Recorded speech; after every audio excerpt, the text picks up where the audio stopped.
It's been an incredible day. This is the 8th session of today alone. So if you've been with us from the beginning, you are a rock star. If you're joining us now, you are another rock star, only a little bit more fashionably late.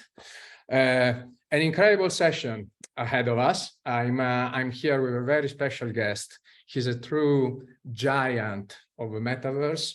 I'm here with Esteban Ordano, the co-founder of Decentraland, and we are going to talk all things Metaverse tonight. How are you, Esteban? Pretty good. Thank you, Marco, for having me. Thank you for to the whole team at Finimize. Thank you for having me. Great.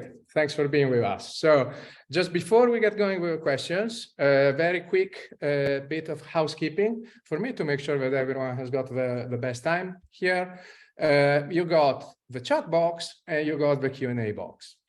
Two different uses. In the chat box, please introduce yourself and tell us where you're tuning in from. Oh, here we go. We got two guests. Sébastien Borget. Hello. How is it going? Hello, how are you?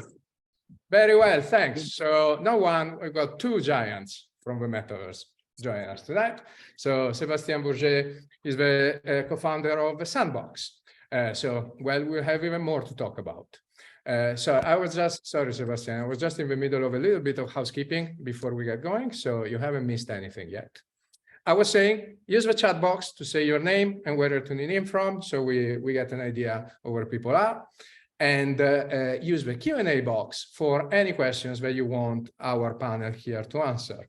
I would suggest that you put the question into the chat box as soon as it comes to mind for two reasons.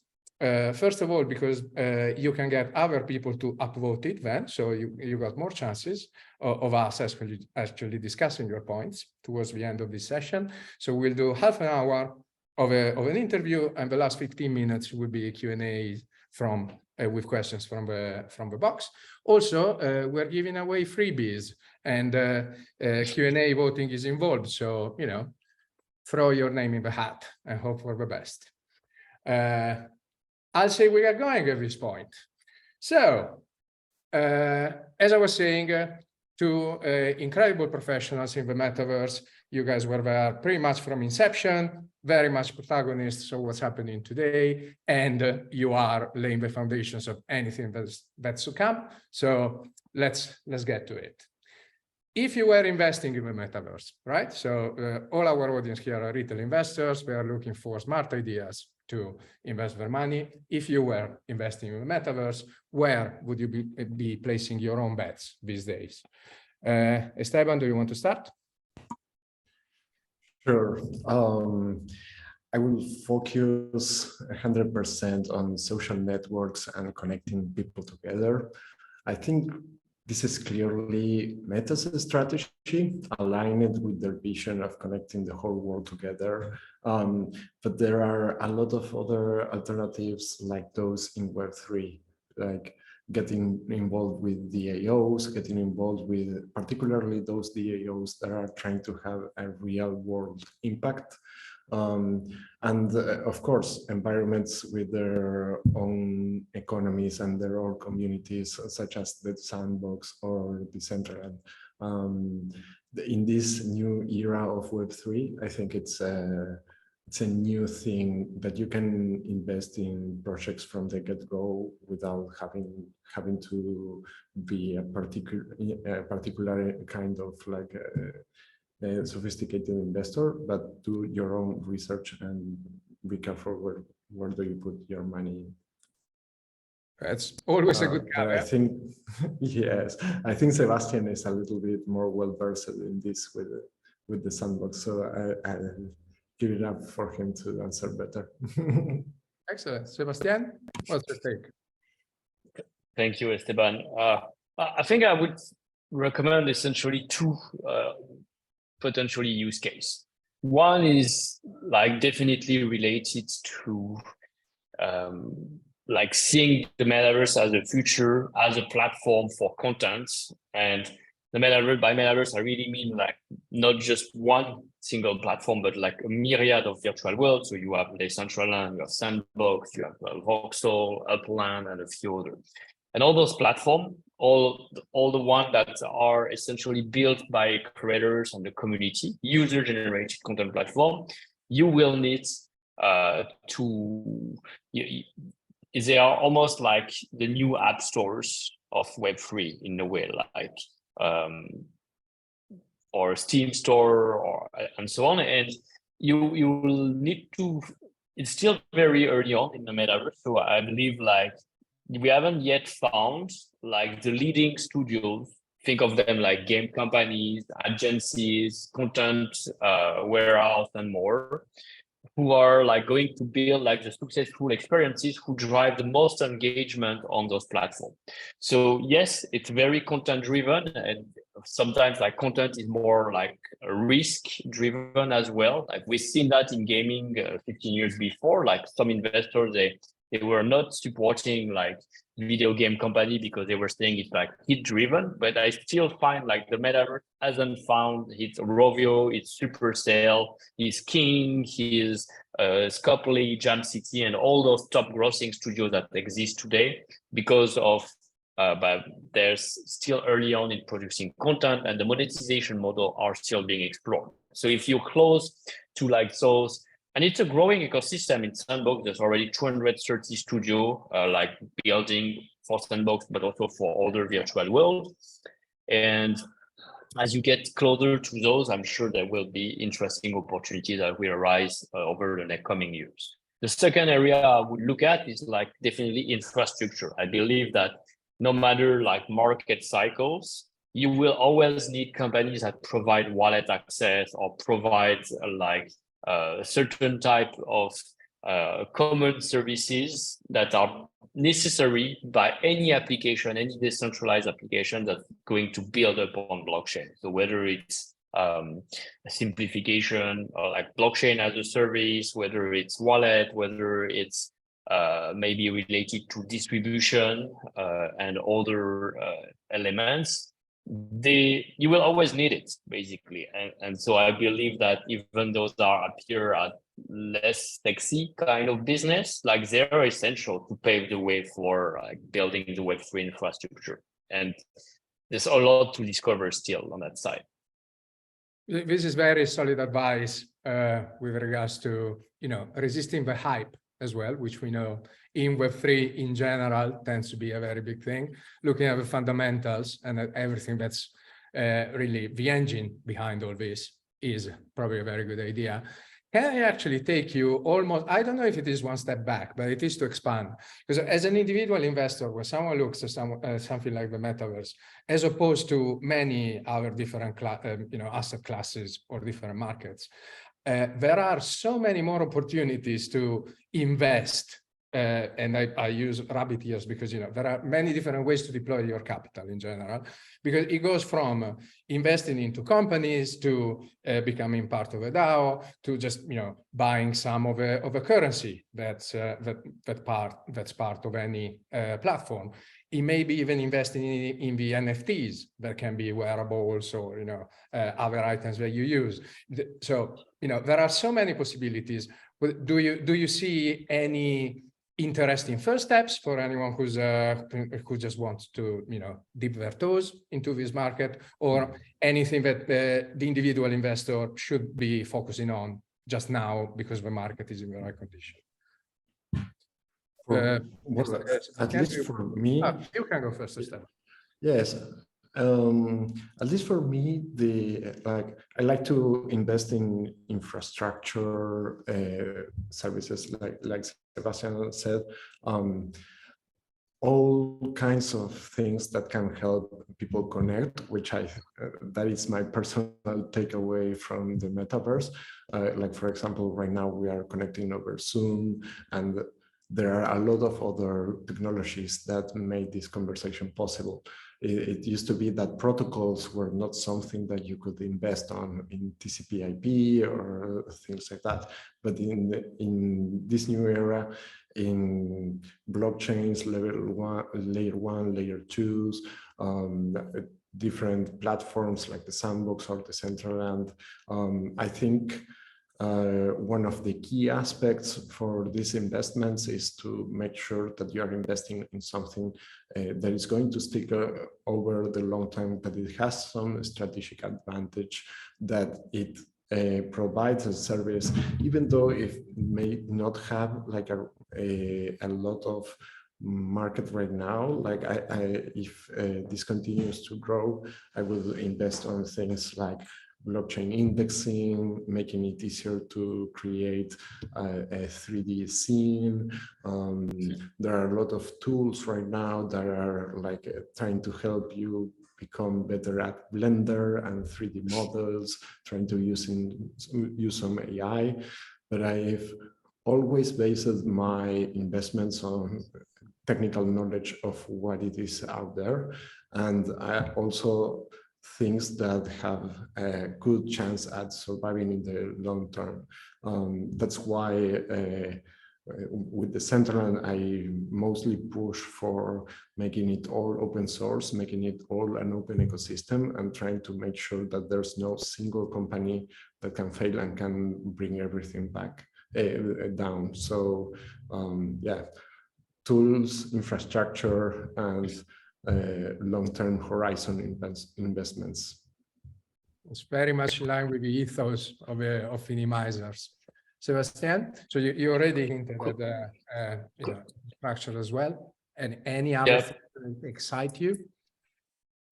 I couldn't agree more here with Esteban. I think, like, first of all, like, you need to have a certain level of understanding of what you're actually investing into. And a good way to have a level of understanding is whether a framework I apply is, would I be a user of it myself? And actually, I go one step further, like I use it myself, and because I'm excited to use it and I see other people, how they can use it, that I get interested.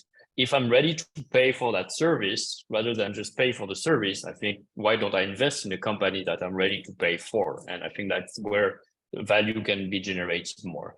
That touched like different points, definitely around, as I mentioned before, like wallets for accessing more easily the services, things like I've seen around generative AI recently. We've touched around a lot of like how we facilitate content production at scale, typically, which has been one of the key challenge. And I've been a long time supporter also ultimately on any solution that facilitates like interoperability, on-chain data communication rather than centralized solution, and trying to break those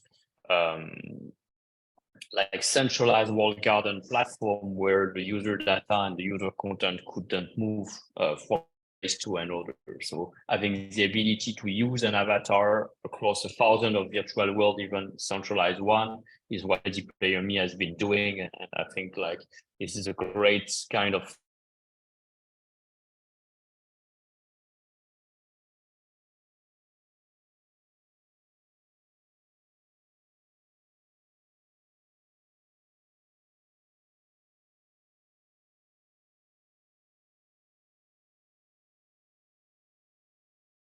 give a lot into like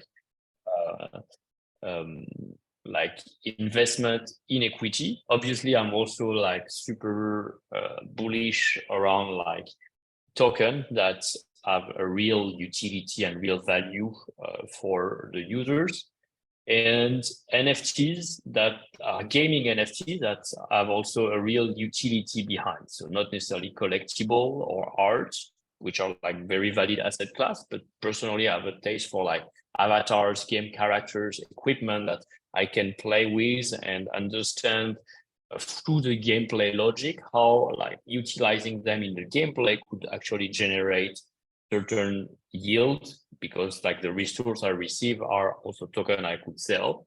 Like that was the core of the play and earn business model, typically with games like Axie Infinity, Sorare, and a few others.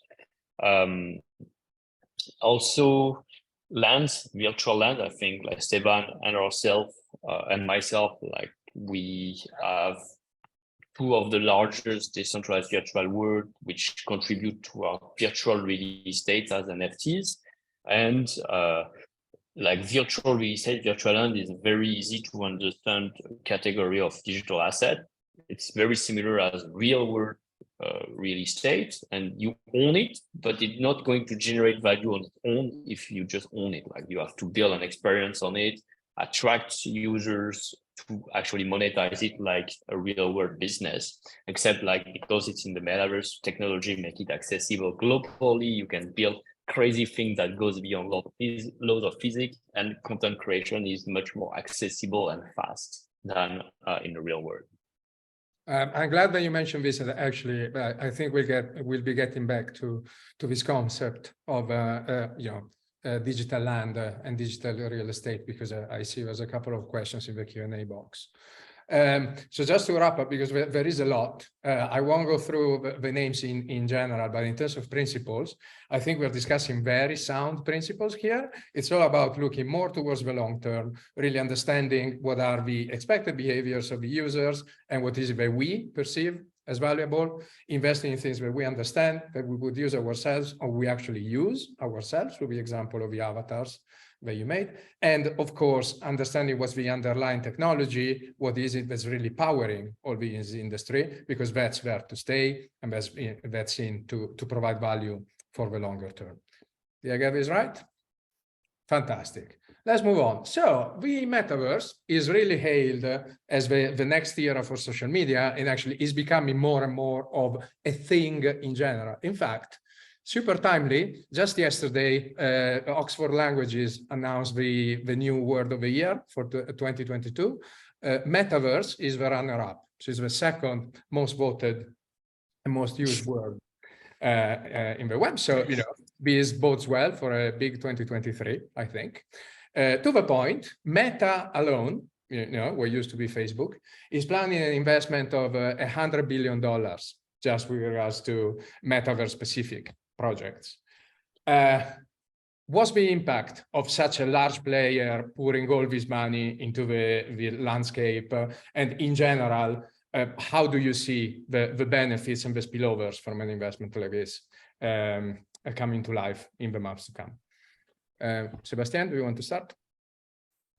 So I think like at the broader level, like the renaming or the rebranding of Facebook in Meta has definitely captured a lot of the world attention towards like metaverse, even though they didn't coin the word. Like it's been existing for 25 years. It came from science fiction book written by Neil Stephenson, which is like a snow crash. And but suddenly it captured everyone's attention. What is concretely going to change? What kind of content or experience we're going to have? And honestly, like they haven't done a great job at delivering over like the promises of that rebranding so far, and that has costed them a lot of money and triggered them to like had unfortunately to let a lot of people go because like they maybe have great hardware, but they still lack content and experience for people to go to and to enjoy the real possibilities or the first possibilities that the metaverse has to offer. I think maybe they're figuring out that like they missed on having content, they missed on having an ecosystem, and they missed on like being an open metaverse as well themselves, trying to progressively recognize the value of blockchain and utility, and what users wanted through Web3 is like owning their data and using their data, not being captured for advertising or other purposes.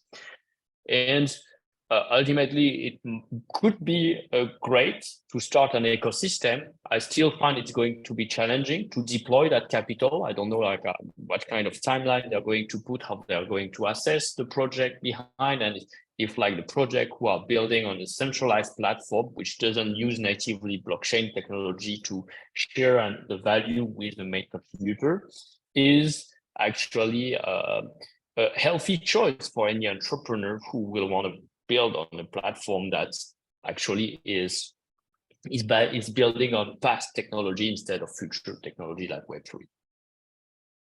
Esteban, what's your take? this is not going to be like an investment advice, but coming from a content creator as a programmer, I've always thought that it's hard to relate with code, with programs, but in general, with computer, at a personal level, you can only be like logical about it. Instead, like with music, you can be logical about it. You can know the key of something.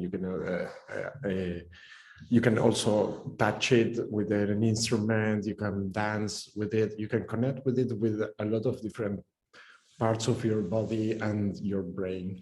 And I think that the aspects of VR, of the metaverse, I think that's the key central aspect of metas, how to engage in information, knowledge, in content creation in a different way that doesn't require you to just type into a keyboard and look at one screen. I think that the movement in general that you require with VR, also with AR glasses and things like that, it's going to be even a good, healthy benefit for users and for information workers all over the world. So it turns out that building a metaverse is pretty hard. They are also learning it the same way that Sebastian and we will probably had our headaches. I don't know about you, like for me, it was not a straightforward path, but it's I think for humanity in general, it's going to be a really, really good advancement, particularly in the area of building better tools for human thought, better tools for creating things.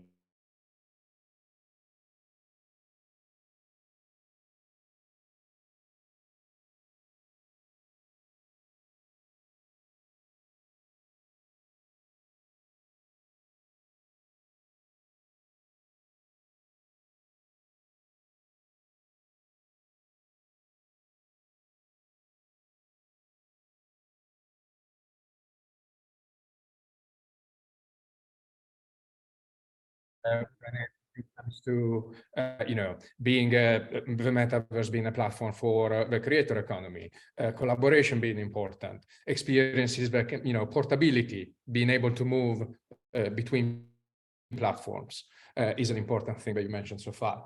In general, since metaverse investments like with everything else, like with the bear market, with crypto winter, etc., seem to have been slowing down recently. What do you see as the winning elements to really, kickstart this industry again and move forward? Sebastian, do you want to start? Sebastian? Yeah, I fully agree that like one of the strongest value proposition of the metaverse is really like to onboard a whole new generation of creators, like going further, like to turn anyone into a creator ultimately, and that goes through like very simple, accessible tools. Where even ideally you don't have to learn coding to start like creating content and experiences. We want the creative process to actually be fun and experimental. So like you like to iterate things as you play subject, characters, enemies, and build your an experience that you then share on your land for others to access with their avatar. And it's only because like we keep improving the possibilities of those creation tools and we make them accessible that we're going to onboard a whole new generation of creators, people who might have not have any kind of technical background, engineering background, or even like are from countries who have been quite left off before with like the video game industry or the mobile game industry or the internet revolution and success. So Metaverse and the creator platform are a chance to bring a world that's more fair, more equitable, more inclusive towards anyone accessing to becoming like a creator and skills and talent, and also a more fair remuneration of talent, since like it doesn't matter which country you are from, ultimately you could have access to the same revenue source. And we're seeing that already in Web3. A lot of like users coming from Southeast Asia, from Africa have been benefiting and been lifted off already from thanks to crypto. But crypto is only one of the use case of blockchain and technology itself. And the metaverse and the creator economy, we're seeing over 20 different countries, much beyond US or Europe or the traditional Korea or Japan, where those creators are thriving already and seeing their talent and skill set benefiting as a service to the whole world. Esteban? Yeah, creators economy for sure. That's my main takeaway. Social networks. I think that if there is some way to invest on social networks, progress over time, that's something that is new and interesting in the shape of DAOs. And finally, decentralized protocols, especially open source infrastructure to power the future of tomorrow with more accessibility, more variety of and diversity of users, and equality of access. Fantastic. So let's really get to work and create a global community of makers and creators. Time to move into the Q&As from our users. We got a ton of those, and please keep them coming. Let's see how many we can get through. Let's start with this question from Alessandro. So he says that we see few active users in the metaverse, and it's not, we are still far away from the majority adopting it. What do you see as the next big improvement to really move more towards mass adoption? Esteban, do you want to start? Yeah. For sure, in Decentraland, we have many technical challenges for trying to make it to decentralize it in the beginning. There have been a lot of headlines about 38 users in Decentraland, and that's not the case. So there are thousands right now connected. I think a key differentiator in this niche market, I would call it, is the big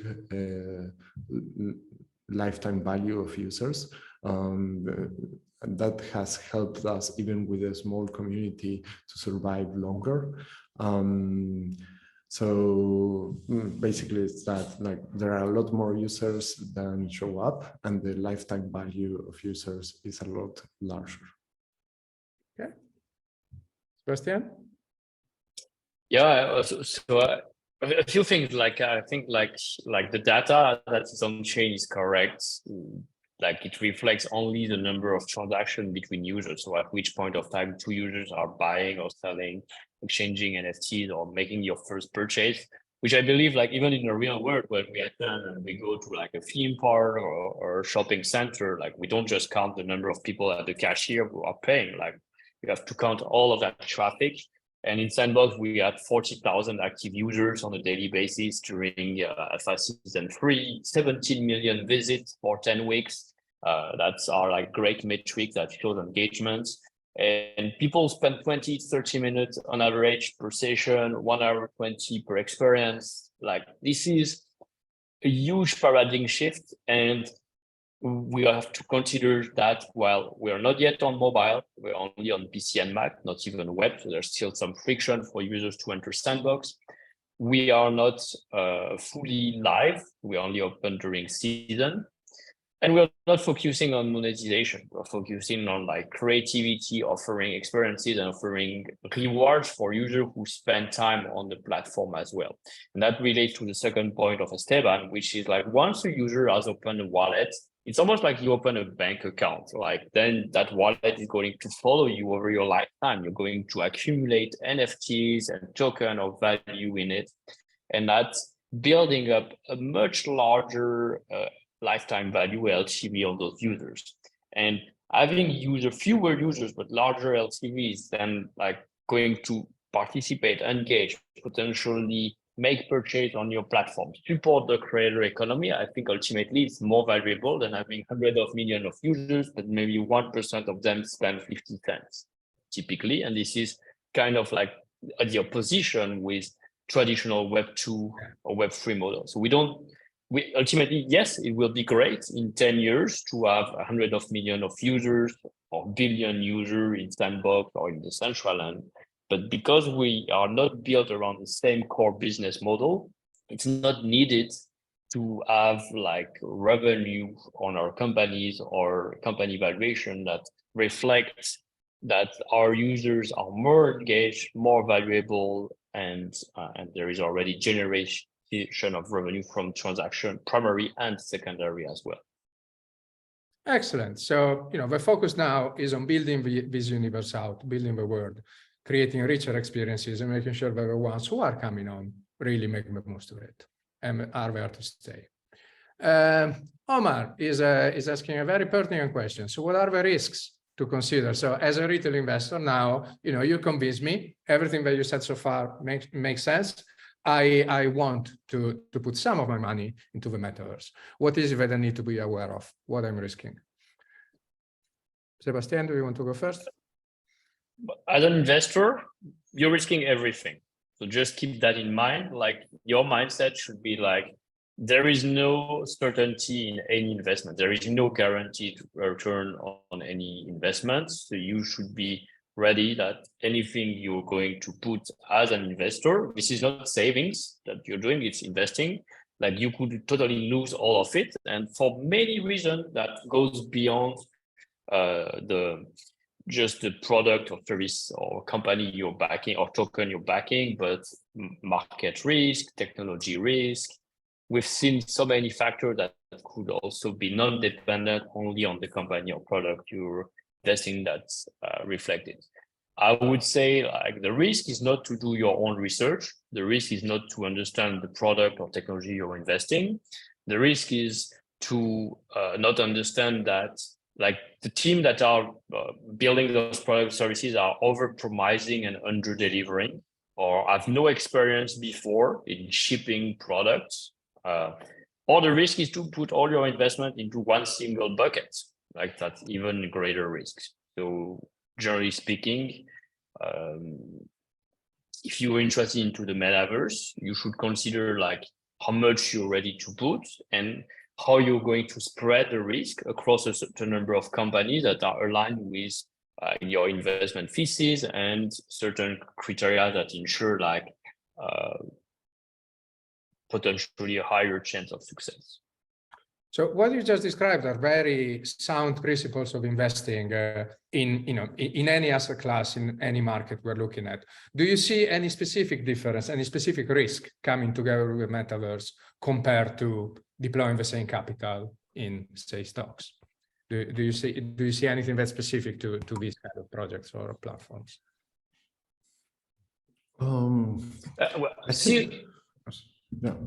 Sorry, just be careful because Metaverse, like one thing I see as a more risk is like Metaverse is such a broadly used term. Like not everything is Metaverse. So like a game is not a Metaverse, a virtual world is not a Metaverse. So be careful again about those aspects. Like that's a very good point. Yes, indeed. I think that even though a metaverse is not a virtual game or a virtual world or game, I think most of the games in general are hit-driven. It's a hit-driven business, so it's better to bet on many at the same time. But as Sebas was saying, I think in these metaverses, it's more like you're investing in communities or like small projects that can serve a niche community, and those niche communities generally can survive for a long time. Like Second Life, when I was starting in Decentraland, I researched Second Life from top to bottom, and I was shocked that it was still alive. It was amazing, an amazingly good business. So I realized, okay, could be, we can have a good business even if it's not a hit in the moment. I think that right now Second Life is a lot bigger than it used to be. It has raised a lot of awareness, and it has a long-term perspective, and a lot of old users are starting to come back, and it's a very sticky user base. That's regarding Metaverse market risks. I think with regards to Web3, especially blockchain-based technical risks, I would say that looking into the smart contracts is less risky than in the real life, but at the same time, it's more risky because there's no judge that you can ask to take a look at those contracts and say, this was obviously not the intention of why this contract was written in this way. So it's a lot more transparency, but there's a lot less capability to recover if something bad happens. So it's good to review particularly those aspects of smart contracts. That's a very good point. Now we're moving to a question from Rafael, who actually comes from, this is something that I've been reading about almost since the beginning of the Metaverse. So when we look at property in the real world, there is a very easy aspect to consider about scarcity and the fact that it is finite, right? Wherever I am, there is just a certain amount of land, and when it's gone, it's gone. This is not theoretically what can happen in the Metaverse, because there's nothing stopping anyone from making more land available. Now, from the beginning until now, this is the content of Rafael's question. The point has been, well, if it's not finite, where is the value? How can I guarantee that investing in this asset will withstand the test of time, basically? You guys are both in the business of making digital land available. What's your take on this? Who wants to start? This is a big one. Well, it connects to the previous question with the Decentraland. There is no company that can vote to create more land. The smart contracts, that's one of the things that you cannot challenge. So I think that's a particular key point of why it was the right moment to try this new idea of virtual real estate. I think that there's also a scarcity of attention of users when you are inside of the virtual world and you walk past one state and the other land parcel. You get the residual attention of the person that is passing by. So I think that's kind of akin to the investing in the scarcity of attention of the users. It's a real estate in the sense of impressions in the web, in the traditional web browser. Sébastien? I like to take a few facts into consideration, like the fact that you own an asset on a wallet and that assets can live forever on that wallet, even if the original game or platform where it was originally created still is no longer operating, is it's already a chance, it's an opportunity for that asset to actually have more use case and more value than it's 100% only dependent on that platform where it was originally created. And if that one disappeared, you can no longer use it typically. And to extend on that, if you want an avatar typically and in the Metaverse, and thanks to interoperability, that avatar could be used across multiple virtual worlds, it doesn't really matter on which platform that avatar came from, as long as you can use it in other place in the future, it's still your digital identity, it still remain valuable and so on. So in that sense, I believe interoperability of assets is a feature from the blockchain that offers new ways for assets to have multiple use case, second life, more value because of of those different use cases, and also new ways to do user acquisition, targeting users because they belong to certain community that we know are valuable, and so on. We've seen that typically with CryptoPunk, Bored Ape, etc., which are like very targetable users that you want to engage with because you know the value and engagement. Virtual land is scarce, and that scarcity is guaranteed by the smart contract, which is transparent and on-chain. So the mathematical function like cannot generate a bigger map or more land. So that's one essential factor to consider. Land is an asset that is just metadata with coordinate, an asset that you own in your wallet. And even if the Sandbox platform itself will stop to exist, like you still own your land. That land can still be used outside. Like you don't necessarily need to only have like the Sandbox game maker or the Sandbox client as a destination to use that land.